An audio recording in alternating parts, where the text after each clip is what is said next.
ये श्रृंखला सर्व आत्माओं के पिता परमात्मा शिव के द्वारा उच्चारित महावाक्यों के संकलन पर आधारित है। ओम शांति। गॉडलीवुड स्टूडियो द्वारा प्रस्तुत अमूल्य रत्न में आप सभी का हार्दिक स्वागत है। संसार में हर इंसान अपने जीवन में सुख, शांति व प्राप्तियों के लिए अनेक प्रकार की विधियां अपनाता है। क्षणभंगुर खुशियों के लिए तन, मन और धन गंवाता है, परंतु परम पिता परमात्मा हमारे जीवन से दुख, अशांति व उदासी को सदा के लिए दूर करने व हमें सुख शांति से भरपूर करने का एक महामंत्र देते हैं। आज इसी मंत्र को हम ईश्वरीय महावाक्यों द्वारा जानेंगे और इन महावाक्यों के स्पष्टीकरण के लिए हमारे मध्य हैं प्रजापिता ब्रह्मा कुमारी ईश्वरीय विश्वविद्यालय के वरिष्ठ राजयोगी शिक्षक आदरणीय राजू भाई साहब।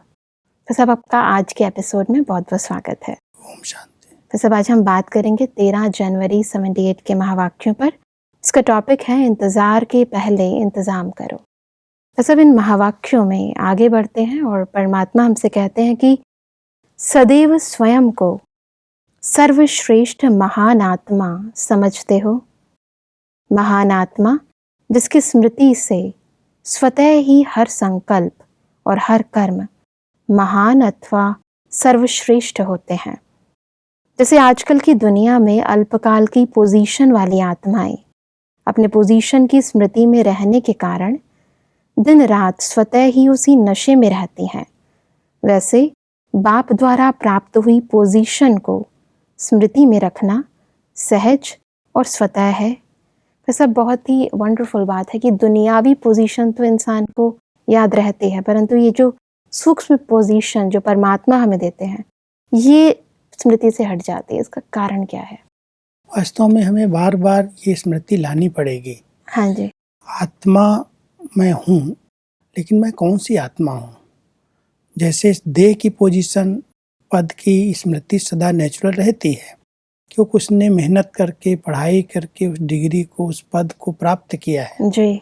हम सभी भी अगर ये सम्मान बार बार स्मृति में लाते हैं कि हमें किसने ये कहा है, कौन से ये टाइटल जो मिले हैं किसने दिए हैं, और वो वास्तव में आत्मा के हैं निजी, तो निजी टाइटल्स को याद करना, उनको बार बार रिवाइज करना और फिर उसका स्वरूप बन जाना जी। तो जब परमात्मा कहते हैं आप एक महान आत्मा हो, आप सर्वश्रेष्ठ आत्मा हो, संगम युगी सर्वोत्तम आत्मा हो, तो ये जो परमात्मा के द्वारा हमें टाइटल मिले उसका चिंतन करें और उस स्वरूप के अनुसार हमारे संकल्प और कर्तव्य भी हों।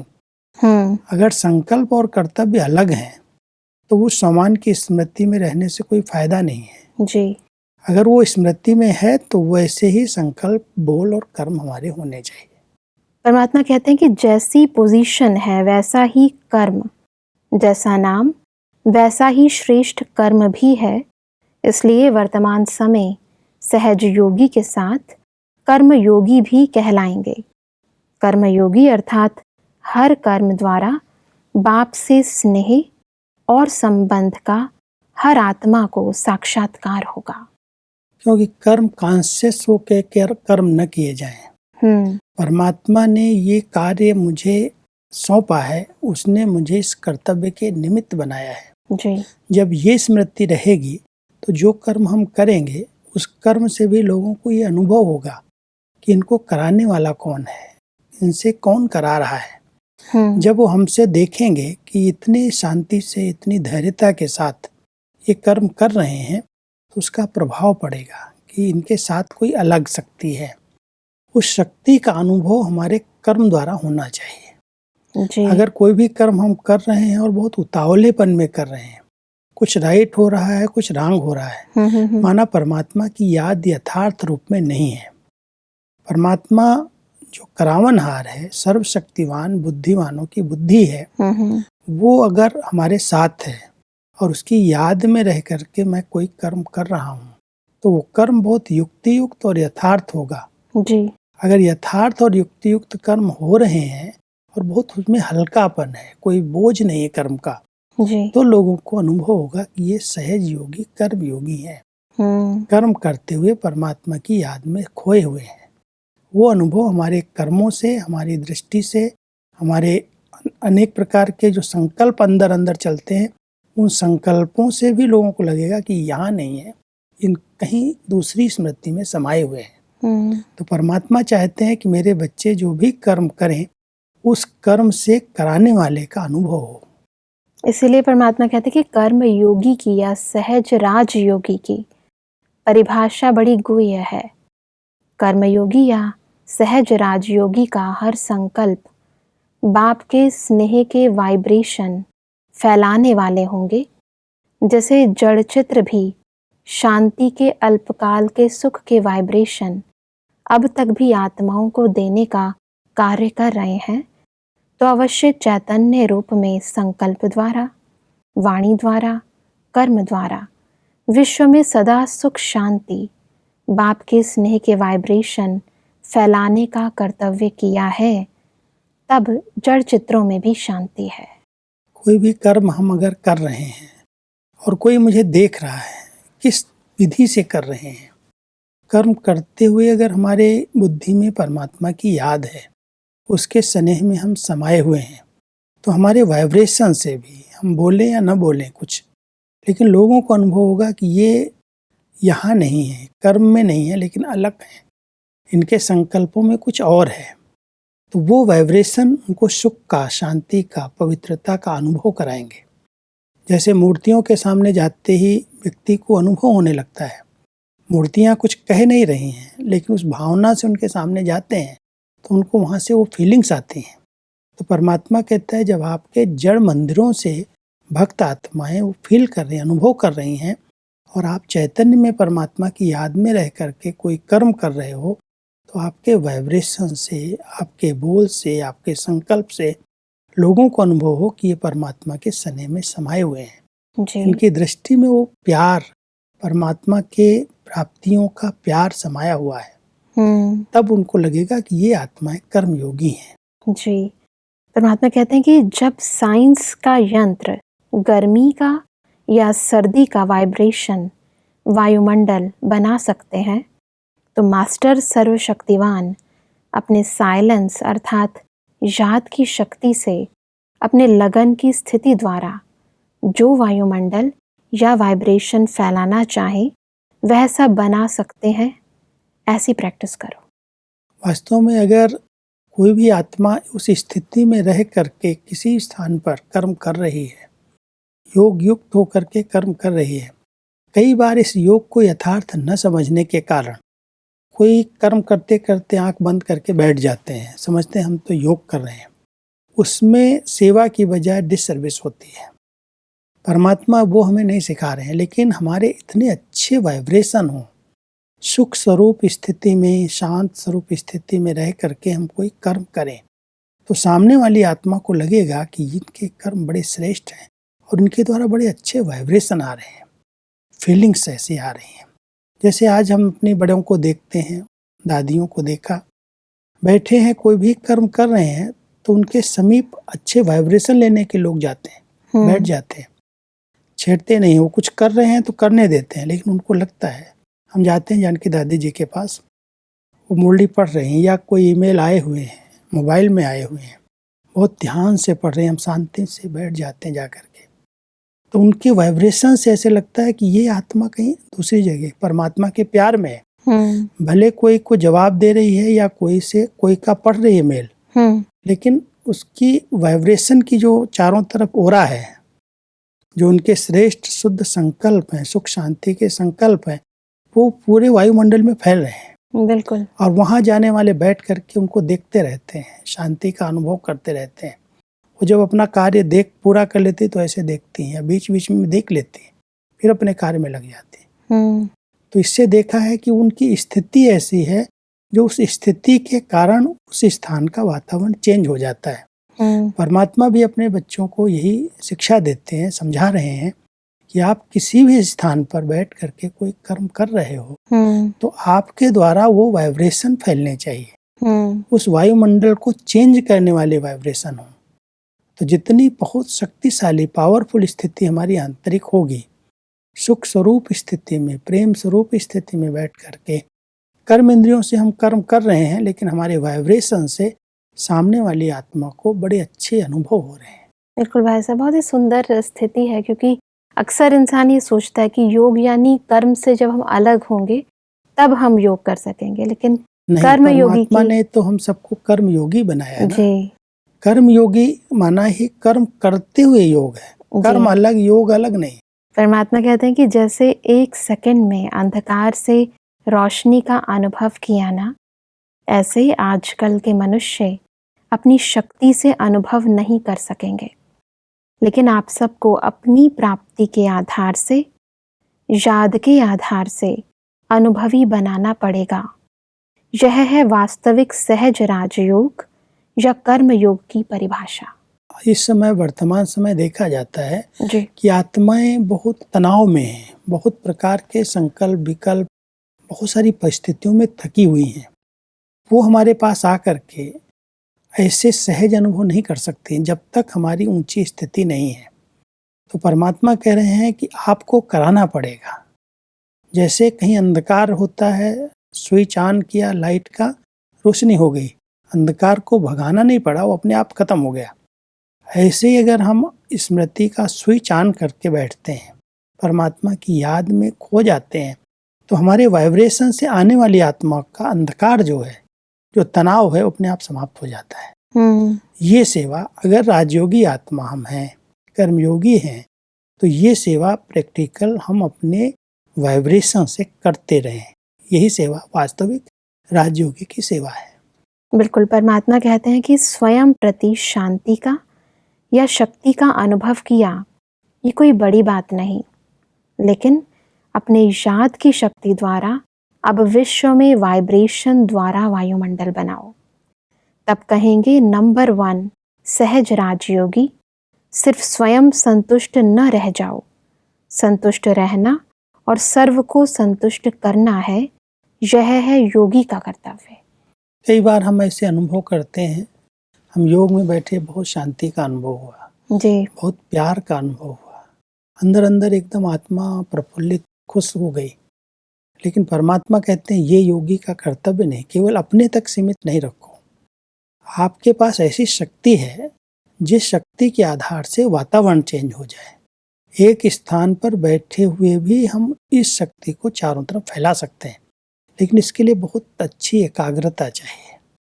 जितनी मन बुद्धि की एकाग्रता है और परमात्म प्यार में समाने का अनुभव है, बुद्धि का भटकना बंद है, तो पावरफुल स्टेज वो बन जाती है, जिस पावरफुल स्टेज के द्वारा, योग की स्थिति के द्वारा दूर दूर तक भी वो शांति के, सुख के, पवित्रता के वाइब्रेशन फैलते हैं। वो सेवा है, क्योंकि प्रकृति को और इतनी बड़े विश्व की आत्माओं को संदेश देने का, उन आत्माओं को अनुभव कराने का यही समय है जी और इस समय परमात्मा कहते हैं अगर तुम थोड़े समय अपने लिए किया तो विश्व कल्याणकारी तो नहीं हुए। जी योगी आत्माओं को विश्व कल्याण की सेवा करनी है जी और वो सेवा की विधि परमात्मा सिखा रहे हैं। ये बहुत सूक्ष्म है। जी जितने मनसा के संकल्प बहुत शांत हैं, शुद्ध हैं, पवित्र हैं, उतना उसके वाइब्रेशन चारों ओर फैलते हैं। जैसे एक बल्ब जलता है, अगर वो पावर वाला है, 1000 पावर वाला है, 2000 वोल्ट का है, तो उसकी लाइट दूर दूर तक जाती है। वो एक ही स्थान पर जल रहा है, लेकिन उसकी लाइट और उसके साथ साथ उसकी माइट, शक्ति, गर्मी, वो भी दूर वाले भी अनुभव करते हैं। तो परमात्मा भी कहते हैं अगर आप बच्चे ऐसी पावरफुल योग की स्टेज में बैठे हो, तो आपके द्वारा जो वाइब्रेशन फैलेगा, दूर दूर तक की आत्माओं को अच्छे अनुभव होंगे। परमात्मा कहते हैं कि बाप द्वारा सदा खुश रहने का साधन मिला हुआ है ना। कैसी भी परिस्थिति हो, लेकिन अपने पास साधन है तो सदा खुश रहेंगे।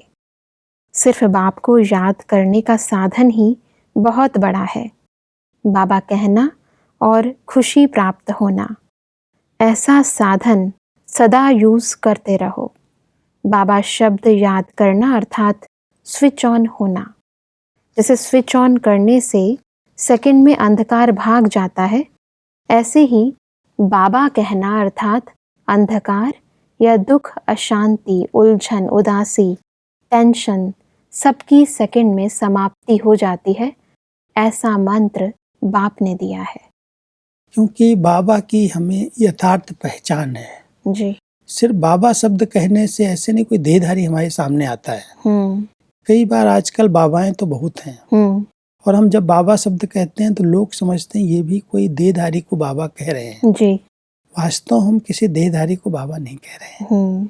अगर बुद्धि में यथार्थ पहचान है कि उस निराकार परमात्मा को, जो सर्वशक्तिवान, सर्वसमर्थ, सर्व आत्माओं का कल्याणकारी पिता है, वो हमारा बाबा है, उसको हम पुकार नहीं रहे हैं, उसको हम ढूंढ नहीं रहे हैं, उससे हम मिलन मना रहे हैं, उससे हम शक्तियां ले रहे हैं, उसकी हम पालना में पल रहे हैं। तो जब हम बाबा शब्द कहते हैं तो आत्मा अपने निराकार पिता को याद करती है, किसी देहधारी को नहीं, ब्रह्मा को भी नहीं, वो उनका माध्यम है। जी। बाकी बाबा शब्द कहते ही उस निराकार परमात्मा की याद आती है। इसलिए परमात्मा कहते हैं ये ऐसा एक मंत्र है, अगर इस मंत्र को बार बार याद करेंगे तो जो उदासी है, थकावट है, निराशा है, कई प्रकार की जो आज इस कलयुग के अंदर अनेक आत्माएं अनुभव कर रही हैं, उन सब से आप मुक्त हो जाएंगे। बिल्कुल, स्मृति ही हमारी अंदर की स्थिति का आधार है। तो इस स्विच ऑन हुआ, जैसे परमात्मा बड़ा अच्छा मिसाल दे रहे हैं कि जैसे आपने लाइट का स्विच ऑन किया जी। और उस कमरे में फुल अंधेरा है, लेकिन 1 सेकंड लगा, स्विच ऑन हुआ और लाइट जलते ही अंधकार दूर हो गया। बिल्कुल। ऐसे ही जब बाबा शब्द की स्मृति है तो बाबा है कौन? प्यार का सागर, सुख का सागर, आनंद का सागर, सर्व शक्तियों का भंडार, उसको हम बाबा कह रहे हैं। बाबा शब्द याद आते ही आत्मा प्रफुल्लित हो जाती है, खुशी में नाचने लगती है।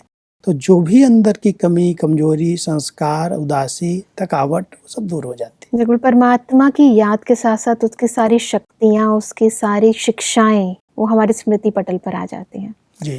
परमात्मा कहते हैं कि एक शब्द का तो मंत्र है सिर्फ बाबा, कैसा भी समय हो यह मंत्र 1 सेकंड में पार कर ले जाने वाला है। सिर्फ इस मंत्र को विधि पूर्वक समय पर कार्य में लगाओ। यह एक शब्द का मंत्र वंडरफुल जादू करने वाला है। इस एक शब्द के मंत्र द्वारा जो चाहो वह ले सकते हो, चाहे सुख शांति, चाहे शक्ति आनंद, जो चाहो सब प्राप्ति कराने वाला मंत्र है, इसीलिए जादू मंत्र कहते हैं। वास्तव में जब बाबा शब्द हम कहते हैं तो उसमें भी बहुत दिल का प्यार चाहिए। जैसे कोई मेरा होता है ना, तो मेरे में एक आकर्षण होती है। जब हम मेरा शब्द कहते हैं, मेरा बाबा, मेरा बच्चा, तो मेरे में बहुत आकर्षण होती है। तो परमात्मा जब कह रहे हैं कि ये मंत्र है और जादू मंत्र का काम करता है, तो जो आत्माएं बहुत दिल से मेरा बाबा कहती हैं, वो इस देह और देह की दुनिया से ऊपर उठ जाती हैं, क्योंकि वो निराकार, वो परमात्मा जो हम सर्व आत्माओं का पिता है, उसको हम कह रहे हैं मेरा बाबा, प्यारा बाबा।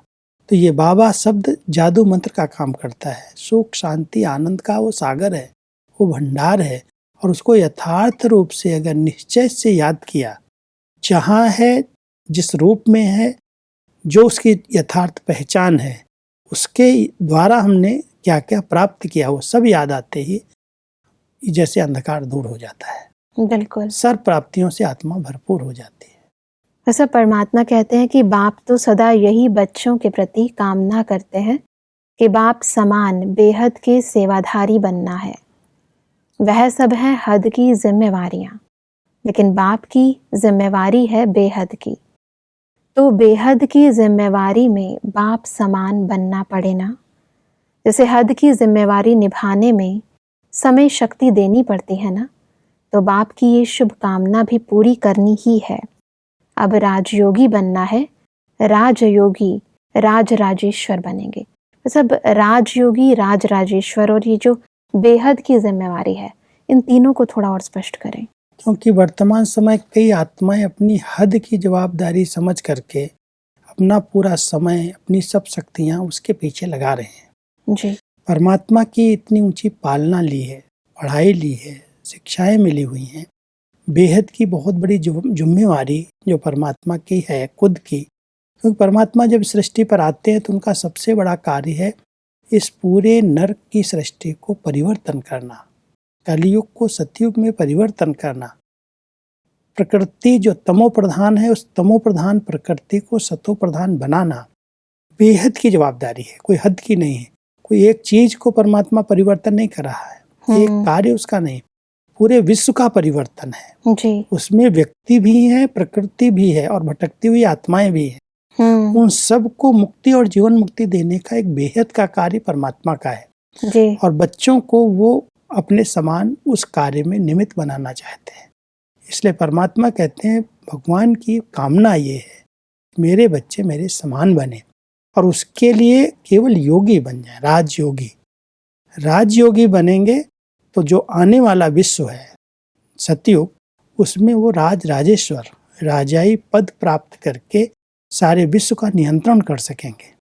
राजेश्वर माना इस समय नहीं, इस समय योगेश्वर है जी। योग लगाना है, योग की स्थिति के द्वारा बेहद सेवा के निमित्त बनना है।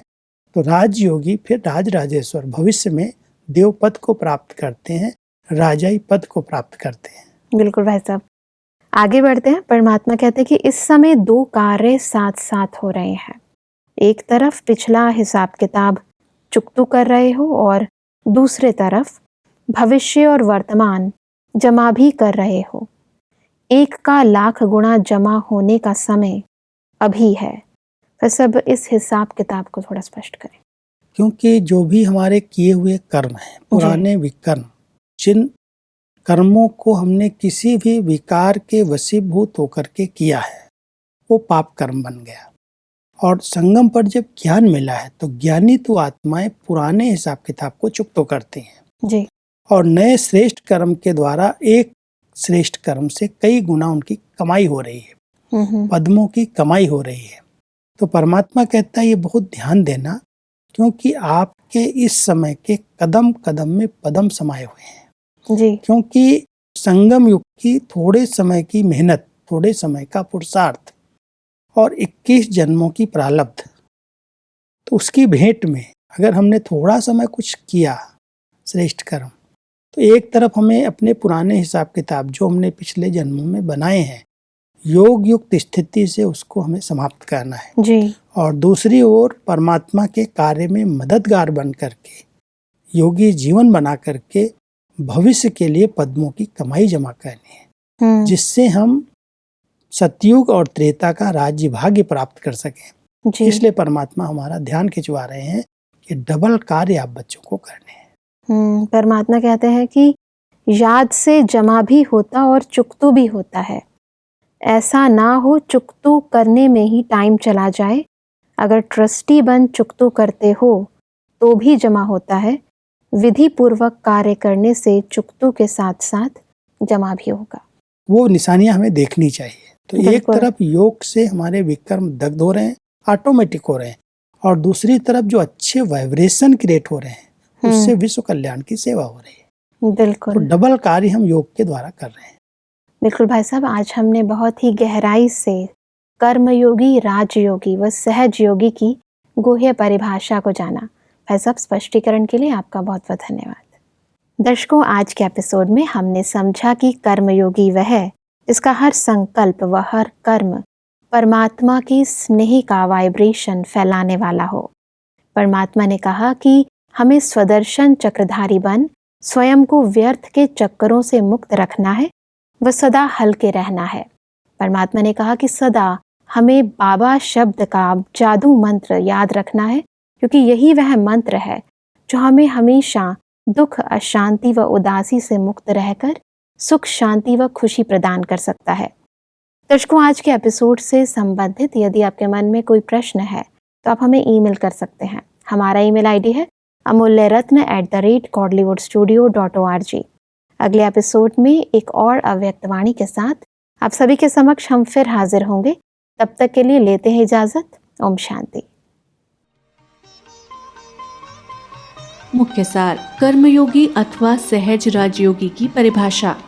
उनके हर संकल्प बाप के स्नेह के वाइब्रेशंस फैलाने वाले होंगे। उनके हर कर्म द्वारा बाप से स्नेह और संबंध का साक्षात्कार होगा। बाबा कहने से दुख, अशांति, उलझन, उदासी, टेंशन सब 1 सेकंड में समाप्त हो जाएंगे। जो चाहो वह प्राप्त कर सकते हो। याद से जमा भी होगा और चुकतू भी। ट्रस्टी बंद विधि पूर्वक कार्य करने से चुकतू के साथ साथ जमा होगा। अधिक जानकारी के लिए संपर्क करें Amulya Ratan Godlywood studio, Manmohini Van, Shantivan post, Abu Road 307510, district Sirohi, Rajasthan.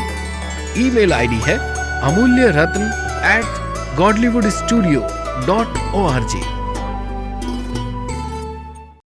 इस श्रृंखला को प्रजापिता ब्रह्मा कुमारीज ईश्वरीय विश्वविद्यालय के सेवा केंद्रों पर क्लास में नियमित रूप से चलाने के लिए गॉडलीवुड स्टूडियो से संपर्क करें।